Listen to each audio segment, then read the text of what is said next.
And you can deconstruct characterization and pick a particular character they like, and they can create their own story for that character, right?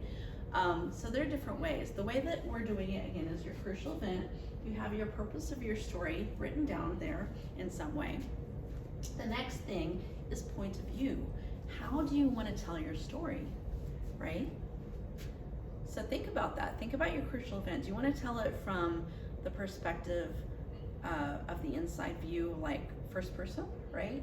Like I'm starting it with pronouns like I, me, we.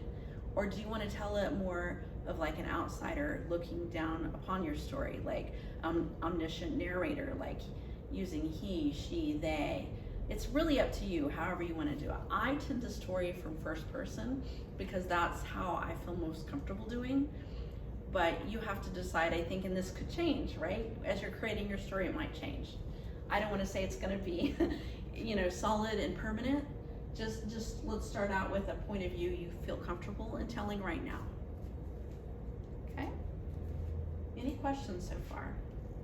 Any questions? Yeah? No? Okay. Okay, the third category is a dramatic question. And I think of this question, it's kind of like a research question in a way. It's a question that you want to pose for your audience who's going to be reading your story, right? Your digital story, or viewing it. So if I were to think of a dramatic question for my story, I kind of posed it earlier. I'm going to put mine here, living in grief. That's my crucial event. And let's say the question is, what is it like to live in another country? That's very simple.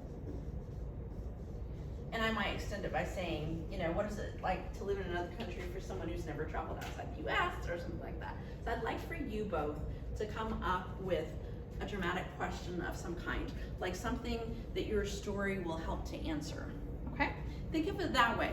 What will your story answer in the longevity of your story after it's been narrated? And mainly thinking about audience, right? Like once they viewed your story, what will be answered for them?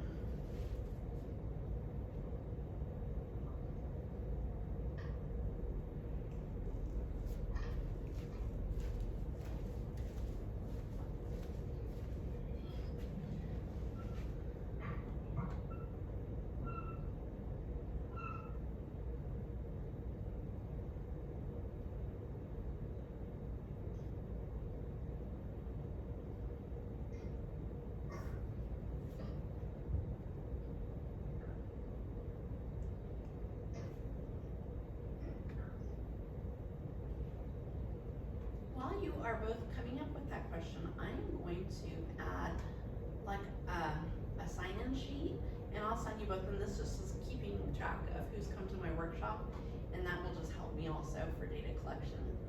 So give me 1 sec. Let's see here. Do this real quick.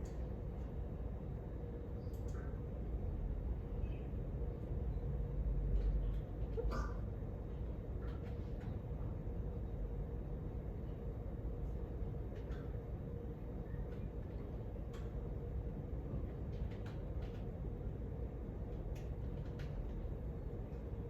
Is it I-L-I-A, Amelia? E-L. A-M-E-L. I-A. 2 L's. I-A. Oh, gotcha. So sorry. No, thank you.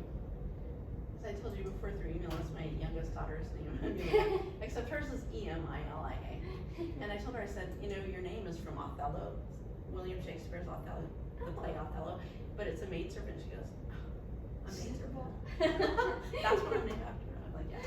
Yeah, because I thought it was cool. Okay. She's like, oh gosh. Okay. Go back to. Okay, Claire, can you see the digital storytelling guide still? Yeah. Okay, perfect. Okay. All right, so choice of content is the next category. And in choice of content, we are thinking about what kinds of content do we want to include that will help to tell your story, that will help to narrate your crucial event, okay? So for example, if I think about what I would include about my crucial event of living in Crieff, I'm gonna have photographs that I took a long time ago on a 110 camera, which I don't think even exists anymore. But I'm gonna include like scans of some of those photographs of places that I hiked in Perthshire, when I went to Perth or Dunblane or Aberdeen or all of these different places. I have photographs, but I also will include, so I would put photographs, pictures. I would also put, I wrote a journal while I was living in Crieff, and I'm so glad that I have that journal now, because now it's data. But I would include maybe some entries from the journals that I took, and I took an 8 months worth of journal entries, so I would include that. I think I would include maybe some clip art about Scotland, especially I'm enamored with the heather flower. So I would include that. There might be some quotations from famous poets like Christina Rossetti or John Keats or someone that I would include. So I want you to think about the different kinds of artifacts that are going to be really digital artifacts, right? You might take pictures of artifacts that are embedded in your lives, like necklaces or something, but then when you take the picture and you load it to your digital format, whatever that will be, it then becomes a digital artifact. And it may be something that you create during the time, and that would be wonderful if you create something during the time of this workshop that you come. I think that would be really awesome.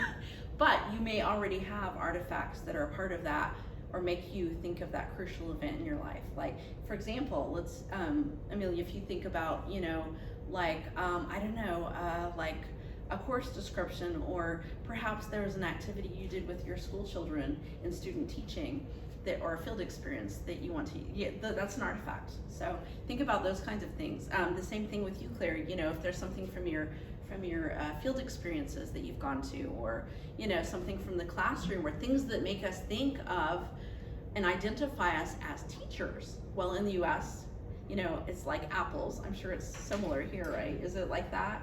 Like, when you see, like, apples are usually symbolizing education. Yeah. Yeah. Okay, so that, or pencils, or, a lesson plan book, or, curriculum or something. So, what kinds of artifacts or content are you gonna have is really the question. So just jot some things down there, or if you're done, we'll go on in just a sec.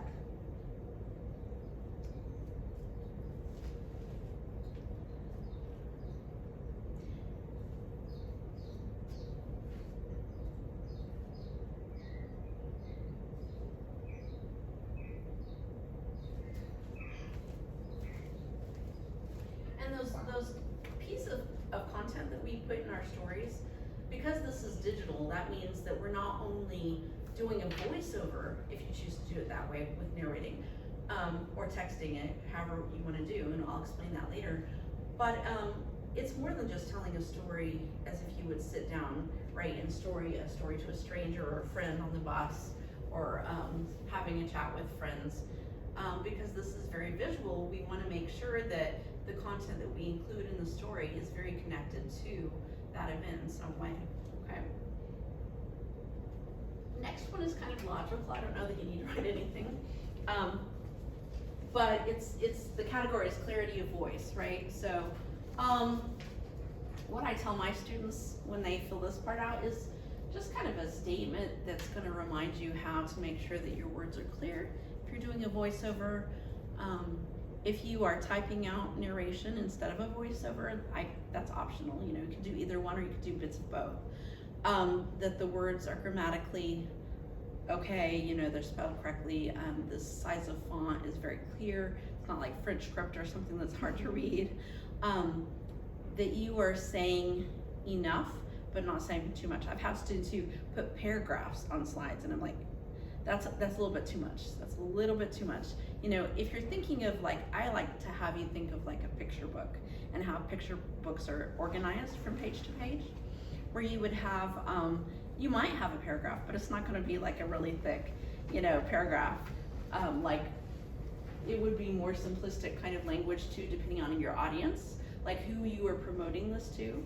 I would say think of that, okay? So, the next one is pacing. Again, I don't know if you need to put anything down, but you need to make sure that you're pacing your slides appropriately so that the audience member, whoever's reading it or viewing your story, will be engaged, right?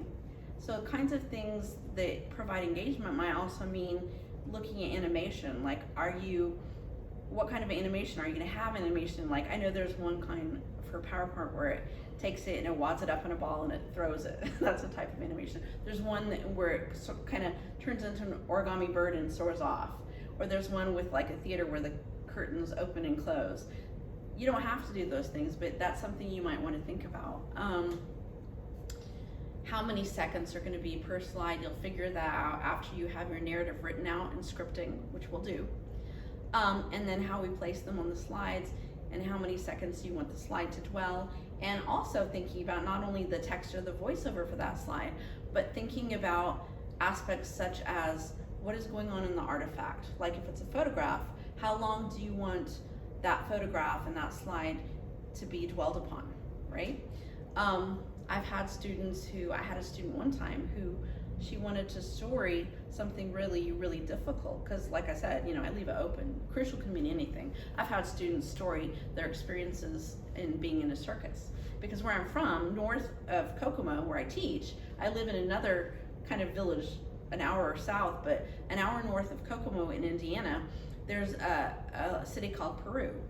And in Peru, it's circus town. It's known for circus town and for raising circus people. So there's a circus that you can be part of.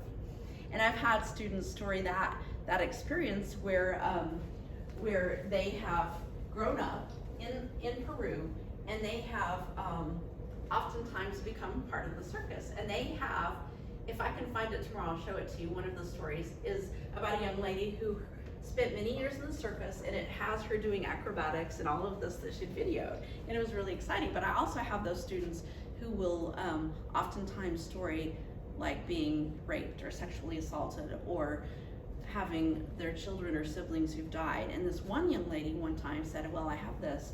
I said, it's absolutely okay if you only want to share it with me, and I always give them that option, it's fine. But at the last moment, she decided to share it with everybody, and it was really, really powerful, but really difficult as well, because it was her child's death and that experience having gone through it. But it's really important how you pace. And she had certain slides where she wanted, for example, the grave marker. She wanted the audience to dwell on that slide a little bit. One of my participants for the book I've written for my dissertation, one of my participants wanted me to dwell on her son's grave marker for a little bit when I was talking and writing about that piece. She has a tattoo that has his grave marker on her arm, and I dwelled on that. So you have to decide what pieces you want the audience to dwell upon and how fast you're going to kind of move. Okay? Any questions so far? No? Okay. So the next thing is going to be, after pacing, audio soundtrack. And I want to let you know that I always give this as an option. You do not have to have music in the background of your story. Some people choose to do so, where they load an audio track, and I can help you on how to do that if you think you might want to have music, but you don't have to. I often find that if you're writing out your story, like in text, rather than doing a voiceover, it's nice to have music in the background. But if you're doing a voiceover, it can those two things can be competitive, and I find that oftentimes it's better not to have music unless you have it very quiet in the background. So you have to decide. Let me ask each of you, for your events that you're going to story, would music make sense? Let me back up for a second. Are you going to do a voiceover, do you think? Or are you going to type out your narrative? And you may not know completely yet, but what are your thoughts on that? Do you think, I think I would type something more, because I think that's what I would teach rather than voiceover. I don't think we would have the resources to do. Okay, so texting it out, right? Yeah. Okay. Claire, what about you? Do you have any thoughts so far on that? I quite like music, so maybe would do an audio. Okay. So, and again, you could do a voiceover and audio, or a track as well. It's whatever you want to do. But so it sounds like a possibility of having a soundtrack, both of you. what kind of song would make sense